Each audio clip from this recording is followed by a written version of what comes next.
Buenos días estudiantes, es un placer estar con ustedes. Mi nombre es Juan Marcelo Calabria, soy docente del equipo de la Cátedra de Administración General y los voy a acompañar en distintos momentos, en distintos puntos de distintas unidades de la materia. En este caso, dentro de la unidad 1, en el punto número 7, en la última parte del punto número 7, con el tema de los administradores, administradoras públicas y la ética e integridad en la función pública como una condición esencial para el desempeño de los actos de gobierno.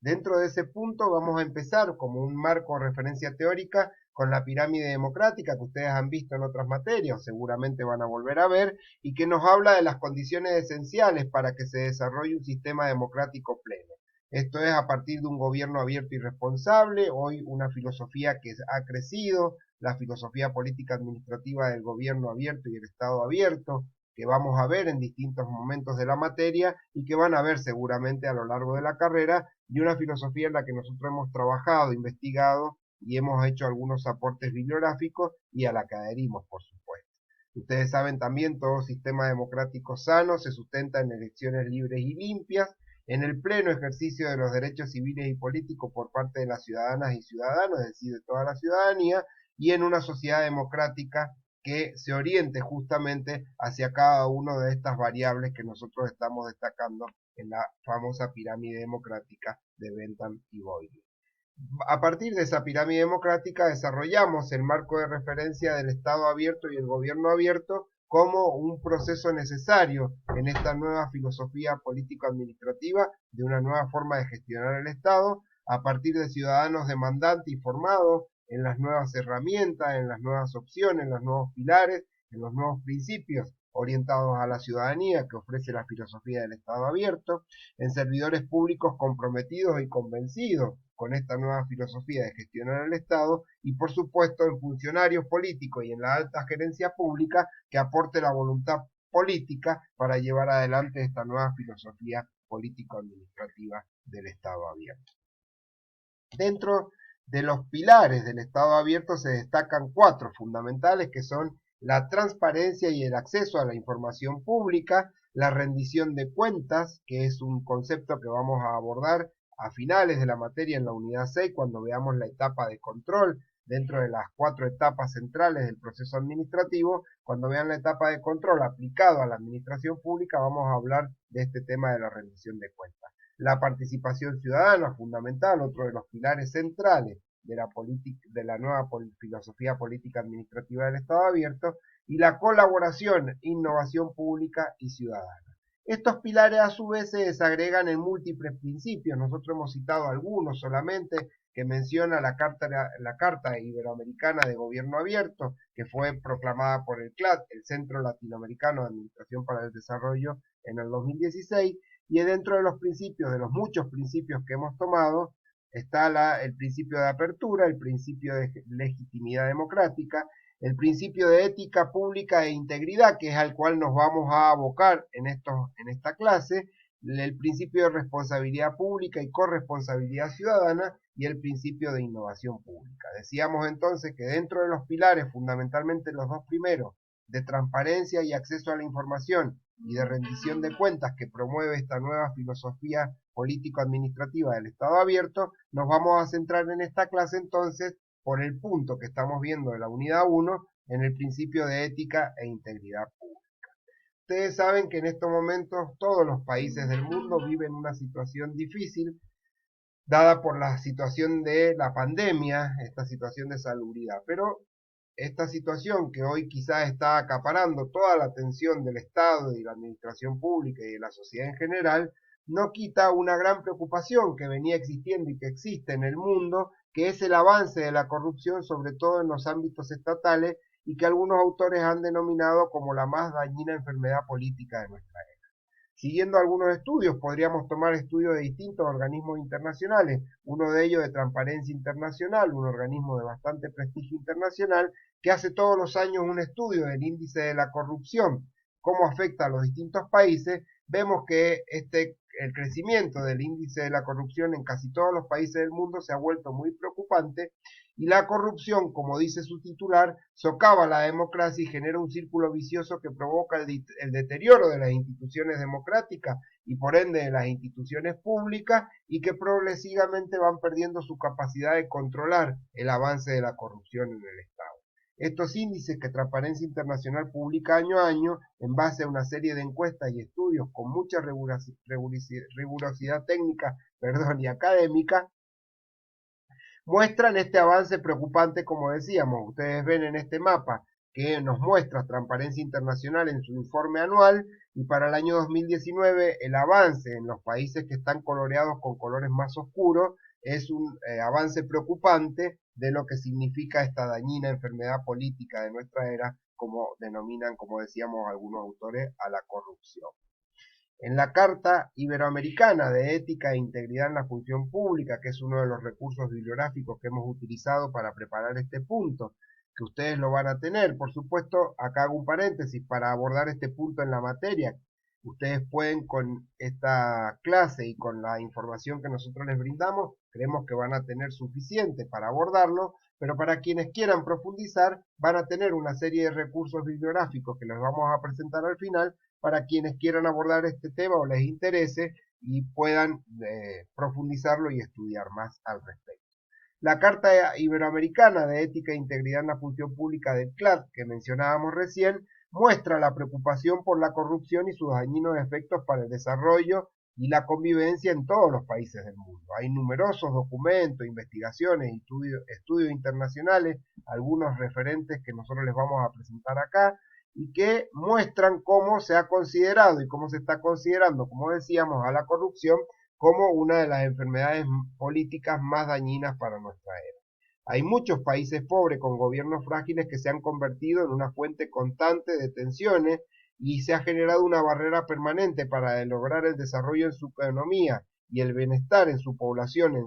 y en su ciudadanía, perdón, estoy un poco trabado en esta clase, en la población, les decía, de esos países, a partir del crecimiento de estos altos índices de corrupción en el Estado. Incluso también en países desarrollados esto ha generado una ola de descontento. De hecho, antes de la pandemia podíamos ver en todo el mundo, no solo en los países en desarrollo, una gran desconformidad y una gran reacción social por parte de la población en muchos países ante determinadas políticas públicas que se veían teñidas o que salía a la luz que estaban teñidas por la mano negra de la corrupción.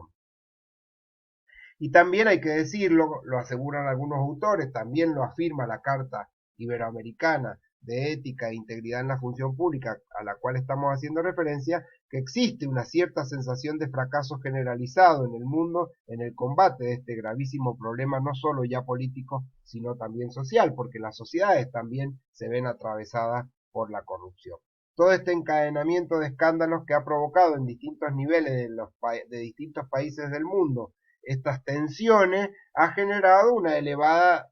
desconfianza hacia la acción pública y, por supuesto, hacia la administración y gestión pública en general. Por eso nosotros creemos que ante esta situación la ética y la integridad pública son una respuesta necesaria a partir de condiciones y atributos que las y los administradores públicos deben desarrollar en su función y en los actos de gobierno. Siguiendo a la CEPAL, podemos decir que en el continente entero, en nuestro continente, se observa, como en otras partes del mundo, la emergencia de una ciudadanía más crítica y demandante respecto a los sistemas políticos, una ciudadanía más empoderada, con mayor valor, con mayor grado de movilización social. Volvemos a lo mismo, por supuesto ahora estamos reducidos en las movilizaciones sociales, a partir de la pandemia y la situación de salubridad. Pero si nos retrotraemos al año pasado, en el mundo había una gran movilización en distintos países del mundo. Podemos citar a hermanos como nuestro país hermano de Chile, Francia, España, países de Asia, países occidentales, orientales, en general en el mundo hay muchos ejemplos de la ciudadanía reclamando en las calles por estos necesarios atención de los estados a un mayor bienestar general por parte de la población y este requerimiento de la ciudadanía ante hechos de corrupción que muchas veces empañan las mejores ideas o las mejores políticas públicas. Por eso el tema del liderazgo público en el desarrollo de muchos de estos temas es central para llevar adelante procesos que fortalezcan los sistemas políticos democráticos y sociedades más inclusivas y sustentables, como lo sostiene la CEPAL. En esta perspectiva, desde esta perspectiva, siguiendo estos estudios que nos marcan la importancia de la ética e integridad como competencias esenciales de los servidores y las servidores públicos, podemos decir que el desarrollo y la formación de líderes públicos comprometidos con las premisas expuestas en estos trabajos en lo inmediato y en el mediano plazo son una exigencia para administrar las instituciones públicas actuales en todos los estamentos y en niveles estatales, ya sea en el Estado nacional, en los estados subnacionales, provinciales, regionales y o municipales, que son los que están más cerca en el contacto con el ciudadano. La Carta Iberoamericana de la Función Pública nos prevé que la consecución de un mejor Estado como instrumento indispensable para el desarrollo de los países y para el bienestar de la ciudadanía tiene que ver con esto de la profesionalización y actualización de la función pública como una condición necesaria para que los servidores públicos podamos desempeñar bien nuestra tarea. Se entiende por tal la posesión por parte de los servidores públicos de una serie de atributos que tienen que ver con el mérito, con la capacidad, con la vocación de servicio, atributo central que todo servidor público debe tener y que debe desempeñarse o debe reflejarse en el desempeño de la función y que tienen que ver con la responsabilidad, la honestidad, la adhesión al principio y valores democráticos, republicanos, transparentes, de rendición de cuentas y muchos de los principios y ejemplos que veíamos anteriormente. La Carta Iberoamericana de Gobierno Abierto, en este caso, que es otro de los recursos bibliográficos a los cuales ustedes pueden acceder, marca que el principio de ética y pública e integridad en la función pública y en los actos de gobierno es entendido como la observancia de valores y el deber de los servidores y servidoras públicas de actuar con rectitud, lealtad y honestidad, promoviendo la misión de servicio, la probidad, la honradez, la integridad, la imparcialidad, la buena fe en cada uno de los actos de gobierno, la confianza mutua, la solidaridad, la corresponsabilidad social, la dedicación al trabajo y al esfuerzo continuo para mejorar nuestras administraciones públicas y mejorar el servicio público, y por supuesto los más altos estándares apegados a la ley y a las buenas prácticas dentro de la administración pública que tienen que ver con la responsabilidad, el respeto a los ciudadanos, la austeridad, honestidad y rendición de cuentas en el manejo de los fondos y recursos públicos y por supuesto siempre orientado hacia el interés general, al bienestar de la ciudadanía. Nosotros entendemos, después de haber trabajado mucho estos temas, que el perfil de funcionaria o funcionario público, pero también en todos los niveles de servidor y servidora pública, debe caracterizar a los agentes de la administración pública hoy en día, básicamente con estas competencias y atributos del desarrollo de la ética y la integridad pública en cada uno de sus actos y acciones de gobierno. Para ir finalizando, diremos que el liderazgo público presume desarrollar atributos, competencias y capacidades para el manejo de escenarios complejos, para la resolución de conflictos que plantea hoy la sociedad y las necesidades sociales, la negociación y la comunicación, que la vamos a ver, y la motivación, que la vamos a ver como elementos centrales cuando vean la unidad de dirección y supervisión, dentro de las 4 etapas del proceso administrativo, generando en todas las instancias de trabajo esta idea del trabajo en equipo, de la interdisciplinariedad y de los aportes mutuos, sin dejar de lado, por supuesto, el impacto que tienen hoy las nuevas tecnologías y el desarrollo de los nuevos instrumentos y herramientas que nos plantea la era exponencial y la cuarta revolución industrial en la administración. Por supuesto que el interés general debe ser siempre el que guíe toda acción y todo acto de gobierno de las servidoras y servidores públicos, siempre buscando el bienestar de la ciudadanía. La lucha contra la corrupción que se ha instalado en las últimas décadas tiene entonces, de nuestra visión, en la ética y la integridad pública, en el ejercicio de la función pública y como atributos centrales de los servidores públicos, de todos los servidores públicos, una herramienta central para lograr avanzar en esta lucha contra la corrupción, como decíamos, esta enfermedad que es una de las más dañinas en nuestra era, como la han definido algunos autores. Por eso la ética, que es un concepto y un principio que viene de hace muchos años, y la moral deben estar siempre presentes en la función pública y en el